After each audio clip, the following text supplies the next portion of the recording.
আসসালামু আলাইকুম। আশা করি সকলে ভালো আছেন। আজকে আমরা সাক্ষ্য আইন 1872-এর আরো একটা গুরুত্বপূর্ণ টপিক সম্পর্কে আলোচনা করব, সেটা হচ্ছে রেলিভেন্সি অফ ফ্যাক্টস, বিষয়ের প্রাসঙ্গিকতা।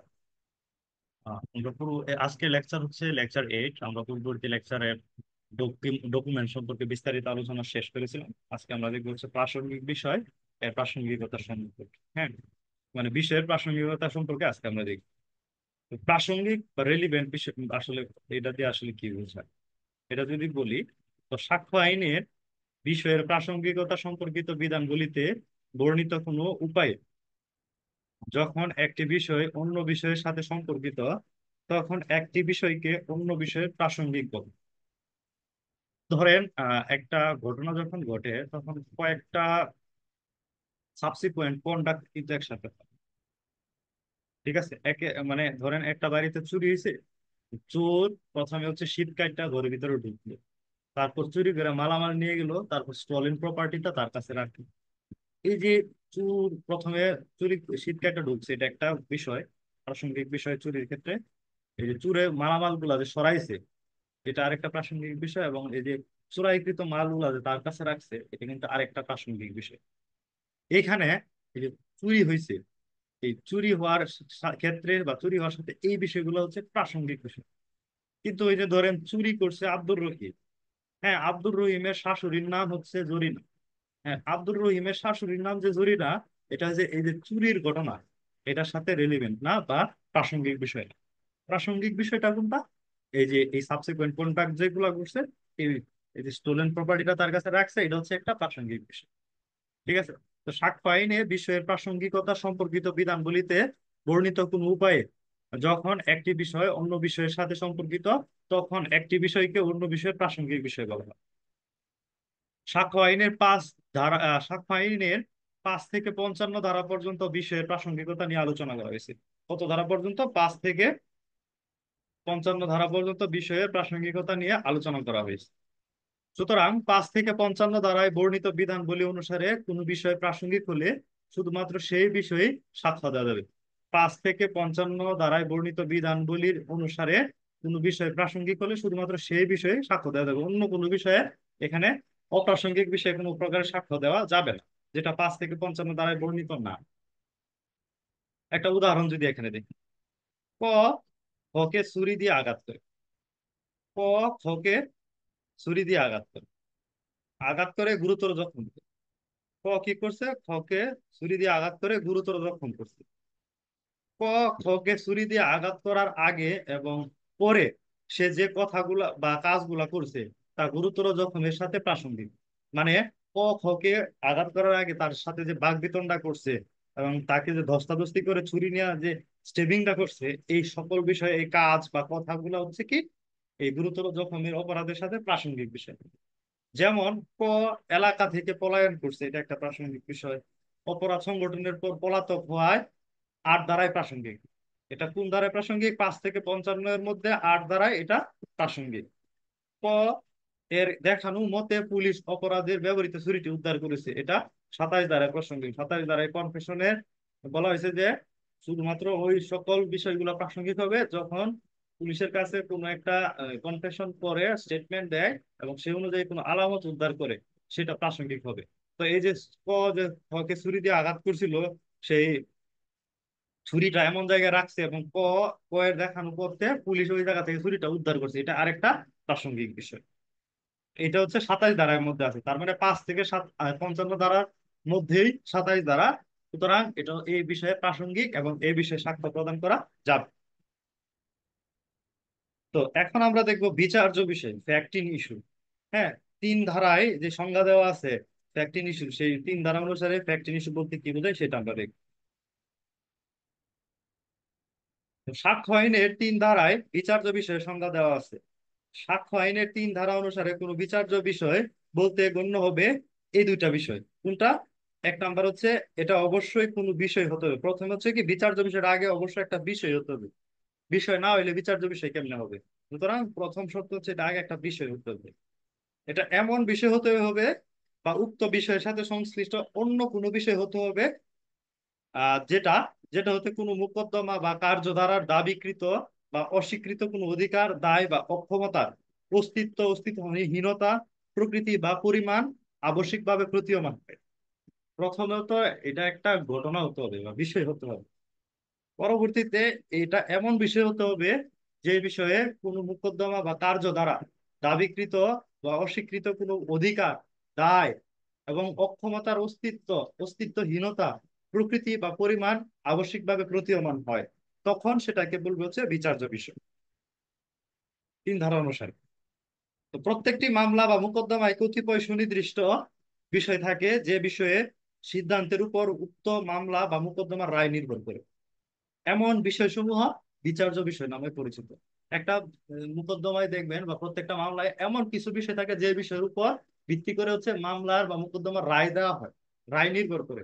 সুতরাং ওই যে বিষয়টার উপর নির্ভর করে মোকদ্দমার রায় দেওয়া যায়, সেই বিষয়টাকে হচ্ছে কি মোকদ্দমার বিচার্য বিষয় বলে পরিচিত। মোকদ্দমার যে গুরুত্বপূর্ণ বিষয়সমূহ এক পক্ষ কর্তৃক দাবি করা হয় এবং অন্য পক্ষ কর্তৃক অস্বীকার করা হয়, এমন বিষয়সমূহ বিচার্য বিষয় নামে অভিহিত। বিচার্য বিষয়ের সংজ্ঞা যদি সহজে বুঝতে চান তবে কি বলবেন, যে মোকদ্দমা বা মোকদ্দমার যে গুরুত্বপূর্ণ বিষয়সমূহ এক পক্ষ দাবি করে এবং অন্য পক্ষ অস্বীকার করে, সেই বিষয়টা হচ্ছে কি বিচার্য বিষয়। বিচার্য বিষয় কি? এমন একটা বিষয় যে বিষয়ে এক পক্ষ দাবি করবে এবং অন্য পক্ষ অস্বীকার করবে, সেটা হচ্ছে বিচার্য বিষয়। দেওয়ানি মোকদ্দমায় 14 আদেশের অধীন ইস্যু গঠনের মাধ্যমে বিচার্য বিষয় নির্ধারণ করা হয়। সিপিসিতে অর্ডার 14 এর মাধ্যমে ইস্যু গঠনের মাধ্যমে হচ্ছে কি বিচার্য বিষয় নির্ধারণ করা হয়। আর ফৌজদারি মামলায় চার্জ গঠন 221 থেকে 239 পর্যন্ত যে চার্জ গঠন করা হয়, সে চার্জ গঠনের মাধ্যমে ফৌজদারি কার্যবিধি 19 অধ্যায়ে হচ্ছে বিচার্য বিষয় নির্ধারণ করা হয়। ঠিক আছে, তো আর বিচার্য বিষয়ের মাধ্যমে একটা মামলার চূড়ান্ত ফলাফল নির্ধারণ করে বা রায় দেওয়া যায়। একটা উদাহরণ দেখলাম এখানে, ফৌজদারি মামলার বিচার্য বিষয়ের একটা উদাহরণ যদি আমরা নিয়ে আলোচনা করি, তো বিষয়টা হচ্ছে কি, হত্যা করার অভিযোগে বা হত্যা করার অভিপ্রায়ে মুন্ড দিয়ে আঘাত করে বি কে হত্যা করার অপরাধে এ অভিযুক্ত। মুন্ডর দিয়ে ক্লাব দিয়ে এ বি কে হত্যা করার জন্য এ অভিযুক্ত হয়েছে। বিচারকালে কোন বিষয়গুলা বিচার্য বিষয় হতে পারে? প্রথম, এ বি কে মুন্ডর দিয়ে আঘাত করেছে কিনা, এটা একটা ফ্যাক্ট। হ্যাঁ, এটা একটা বিচার্য বিষয়, ফ্যাক্ট ইস্যু। ঠিক আছে, যে প্রথম ফ্যাক্টটা কি, এ বি কে মুগুর মুগুর দিয়ে আঘাত করেছে কিনা, সরি এটা মুগুর হবে, হ্যাঁ, এ বি কে মুগুর দিয়ে আঘাত করেছে কিনা। 2 নম্বর বিচার্য বিষয় কি, এমন আঘাতের দ্বারা এ বি এর মৃত্যু ঘটিয়েছে কিনা। এই যে এ বি কে যে মুগুর দিয়ে আঘাত করছে, এই আঘাতের ফলে এ বি কে মানে বি এর মৃত্যু হয়েছে কিনা। 3 নম্বর হচ্ছে কি, বি এর মৃত্যু ঘটানোর অভিপ্রায়ে ইন্টেনশন এ এর ছিল কিনা। এই বিষয়গুলো হচ্ছে এই এই মামলার ক্ষেত্রে বিচার্য বিষয়। ঠিক আছে, এখন আমরা দেখব সাক্ষ্য আইনের ধারা 5। সাক্ষ্য আইনের ধারা 5 এমসিকিউর জন্য গুরুত্বপূর্ণ। এখানে বলছে যে বিষয়ে সাক্ষ্য দেওয়া যায়। আমরা তো সাক্ষ্য আইন পড়তেছি সাক্ষ্য দেওয়ার জন্য, এখন 5 ধারায় বলছে কি, যে বিষয়ে সাক্ষ্য দেওয়া যায়। 5 ধারা শুরুতে বলছে বিচার্য বিষয় এবং প্রাসঙ্গিক বিষয়ে সাক্ষ্য দেওয়া যেতে পারে। Evidence may be given of fact in issue and relevant fact. মানে বিচার্য বিষয় এবং প্রাসঙ্গিক বিষয়, এই দুইটা বিষয়ের উপরই সাক্ষ্য দেওয়া যায়। সুতরাং 5 ধারা অনুসারে মামলার সাক্ষ্য দেওয়া যেতে পারে দুইটা বিষয়। একটা হচ্ছে কি বিচার্য বিষয়, ফ্যাক্ট ইন ইস্যু। আরেকটা হচ্ছে রিলিভেন্ট ফ্যাক্ট বা প্রাসঙ্গিক বিষয়, যেসব বিষয়ে ধারা 5 থেকে 55 এর মধ্যে আলোচনা করা হয়েছে এবং প্রাসঙ্গিক বলে দাবি করা হয়েছে, ওই সকল বিষয়ে সাক্ষ্য দেওয়া যায়। এখন আমরা দেখব ধারা 6। ধারা 6 বলছে যে সকল ঘটনা একই কার্যের অংশ সেইগুলোর প্রাসঙ্গিকতা। Relevance relevancy of facts forming part of same transaction. মানে যে সকল ঘটনা একই কার্যের অংশ সেইগুলোর প্রাসঙ্গিকতা সম্পর্কে ধারা 6 আলোচনা করছে। এখানে একটা নীতি আছে, প্রিন্সিপাল অফ রেস জেস্টাই, যেটাকে হচ্ছে সংগঠিত ব্যাপারের নীতি বলে নামে পরিচিত। তো রেস জেস্টি মানে হচ্ছে আহ, ধারা 6 ধারায় রেস জেস্টি নীতিটি উল্লেখ করা হয়েছে এবং 7, 8, 9 এবং 14 ধারা এটা ব্যাখ্যা করছে। পরবর্তীতে আমরা এটা পড়বো। তো সংগঠিত ব্যাপার বা রেস জেস্টি সেই সকল বিষয়কে বোঝায় যেগুলো একই কার্যের সেম ট্রানজাকশনের অংশ গঠন করে। যেমন ক খকে ছুরি দিয়ে আঘাত করে গুরুতর জখম করে।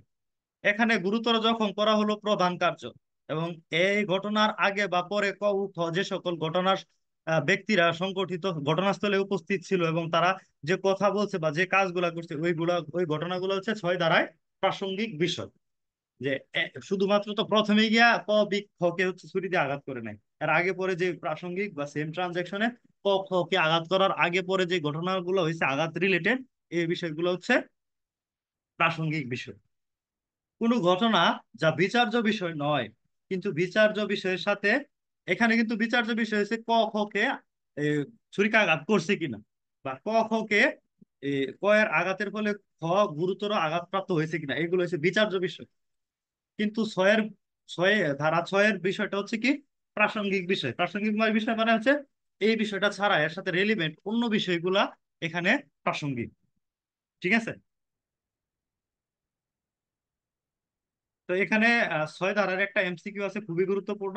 সাক্ষ্য আইনের ছয় ধারায় সংগঠিত ব্যাপার বা রেস জেস্টি প্রিন্সিপাল সম্পর্কে আলোচনা করা হয়েছে। ঠিক আছে। রেস জেস্টি প্রিন্সিপালটি শোনা সাক্ষ্য এর ব্যতিক্রম। সাধারণ নিয়ম হলো শোনা সাক্ষ্য হেরার্স এভিডেন্স সাক্ষ্য হিসেবে গ্রহণযোগ্য না, কিন্তু এটা রেস জেস্টি বা একই কার্যের অংশ, তখন উক্ত শোনা সাক্ষ্য সাক্ষ্য হিসেবে গ্রহণযোগ্য। এই অংশটুকু আপনারা খুবই ভালো করে পড়বেন যে আমরা জানি হেয়ারার্স এভিডেন্স যেটা সেটা সাক্ষ্য হিসেবে গ্রহণযোগ্য না, কিন্তু রেজিস্ট্রি প্রিন্সিপালের ক্ষেত্রে শোনা সাক্ষ্য সাক্ষ্য হিসেবে গ্রহণযোগ্য ধারা 6 অনুযায়ী। এখন আমরা দেখবো ধারা 7 বলছে যে সকল ঘটনা বিচার্য ঘটনার উপলক্ষ কারণ বা পরিণাম সেগুলো প্রাসঙ্গিক। যে সকল ঘটনা বিচার্য বিষয়ে বা বিচার্য ঘটনার উপলক্ষ কারণ বা পরিণাম সেগুলো প্রাসঙ্গিক। সাক্ষ্য আইনে 7 ধারায় নিম্নলিখিত ঘটনাকে প্রাসঙ্গিক করা হয়েছে, যথা যে সকল ঘটনা বা ফ্যাক্ট বিচার্য বিষয় বা প্রাসঙ্গিক বিষয় এর উপলক্ষে বা কারণ, যে সকল ঘটনা বিচার্য বিষয় বা প্রাসঙ্গিক বিষয়ের উপলক্ষ বা কারণ, যে সকল ঘটনা বিচার্য বিষয় বা প্রাসঙ্গিক বিষয়ের প্রভাব, বা যে অবস্থায় বা প্রেক্ষাপটে কোনো বিষয় ঘটেছে সে অবস্থা গঠন করে এমন বিষয়। তারপর হচ্ছে কি কোনো কার্য ঘটতে বা সে বিষয়ে সুযোগ করে দিয়েছে সে সকল বিষয়ও হচ্ছে কি ওই ঘটনার উপলক্ষ কারণ বা পরিণাম, এবং সেইগুলো হচ্ছে কি প্রাসঙ্গিক। ধারা 7 অনুযায়ী আমি আবার যদি বলি, সাক্ষ্য আইনে 7 ধারায় এই 4টা পয়েন্ট উল্লেখ করছে যেগুলো আছে প্রাসঙ্গিক। কি কি? যে সকল ঘটনা ফ্যাক্ট বিচার্য বিষয় বা প্রাসঙ্গিক বিষয়ে উপলক্ষ, হ্যাঁ ওকেশন বা কারণ কজ, এটা হচ্ছে প্রাসঙ্গিক। আরেকটা হচ্ছে যে সকল ফ্যাক্ট বা ঘটনা বিচার্য বিশেষ বা প্রাসঙ্গিক বিষয়ের প্রভাব ফেলে, একটা ইফেক্ট ফেলে, সেটাও প্রাসঙ্গিক। আবার যে অবস্থার প্রেক্ষাপটে কোনো বিষয় ঘটেছে সেই অবস্থা গঠন করে এমন বিষয়ও প্রাসঙ্গিক। আর সর্বশেষ বলছে কি কোনো ঘটনা বা কোনো কার্য ঘটতে বা বিষয় সুযোগ করে দিয়েছে সেই সকল বিষয়ও প্রাসঙ্গিক, সেই সকল বিষয়ে সাক্ষ্য দেওয়া যাবে। ধারা 8 বলছে কি অভিপ্রায় প্রস্তুতি এবং পূর্ব প্রস্তুতি ও পরবর্তী প্রস্তুতি সমূহ নিয়ে আলোচনা করা হয়েছে। সাক্ষ্য আইনের ধারা 8 বলছে কি প্রাসঙ্গিক বিষয়ের মধ্যে অভিপ্রায় প্রস্তুতি পূর্ববর্তী প্রস্তুতি এবং পরবর্তী প্রস্তুতি সমূহ প্রাসঙ্গিক। যে কোনো বিচার্য যে কোনো বিষয় বা বিচার্য বিষয় বা প্রাসঙ্গিক বিষয়ের জন্য অভিপ্রায় মোটিভ বা প্রস্তুতি প্রিপারেশন বা আহ, গঠন করে তা প্রাসঙ্গিক। কারণ 5 থেকে 55 ধারায় যেসব বিষয় বলছে সেগুলো সবই প্রাসঙ্গিক, এটা হচ্ছে শর্টকাট নিয়ম।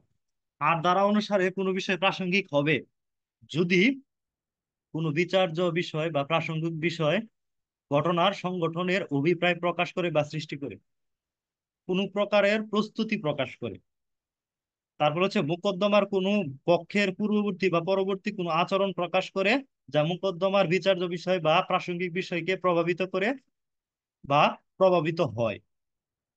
এই বিষয়গুলো হচ্ছে কি এই বিষয়ে সাক্ষ্য দেওয়া প্রাসঙ্গিক ধারা 8 অনুযায়ী। তারপর হচ্ছে কি সাক্ষ্য আইনের 8 ধারায় 3টা বিষয়ের কথা এখানে উল্লেখ করছে। সাক্ষ্য আইনের 8 ধারায় 3টা বিষয় কি কি উল্লেখ করছে? মোটিভ, প্রিপারেশন এবং প্রিভিয়াস অর সাবসিকুয়েন্ট কন্ডাক্ট, অভিপ্রায়, প্রস্তুতি এবং পূর্ববর্তী ও পরবর্তী কার্যক্রম সমূহ 8 ধারায় প্রাসঙ্গিক এবং এই বিষয়ের উপরে সাক্ষ্য দেওয়া যাবে। একটা উদাহরণ যদি এখানে বলি, বি কে খুনের জন্য এ এর বিচার হচ্ছে।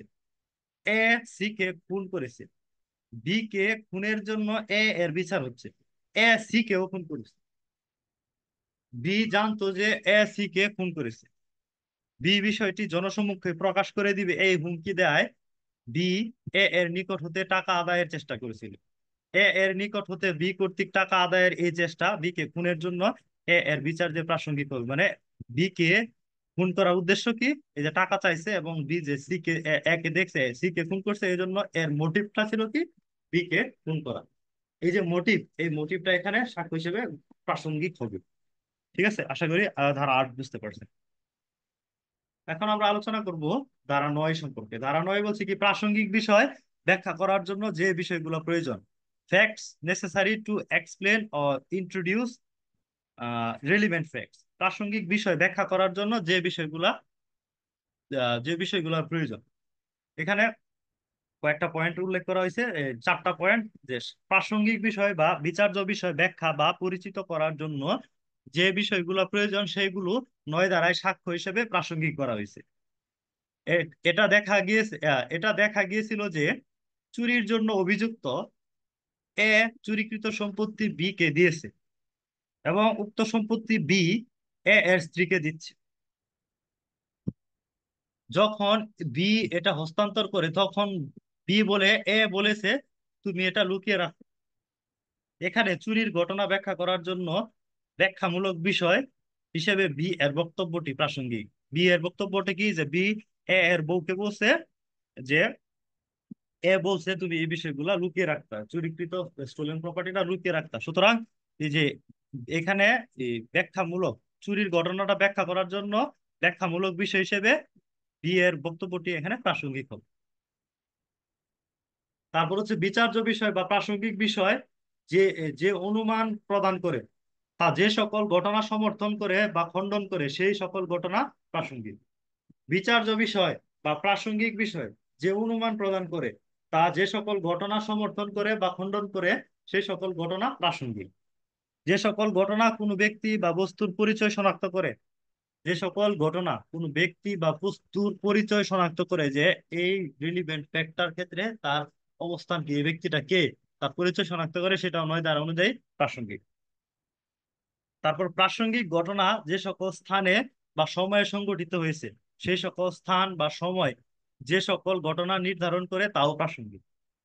প্রাসঙ্গিক ঘটনাটা যে সকল স্থানে বা সময়ে সংঘটিত হয়েছে, সেই সকল স্থান বা সময়ে যে সকল ঘটনা নির্ধারণ করা হয়েছে সেই সকল বিষয়ও প্রাসঙ্গিক হবে।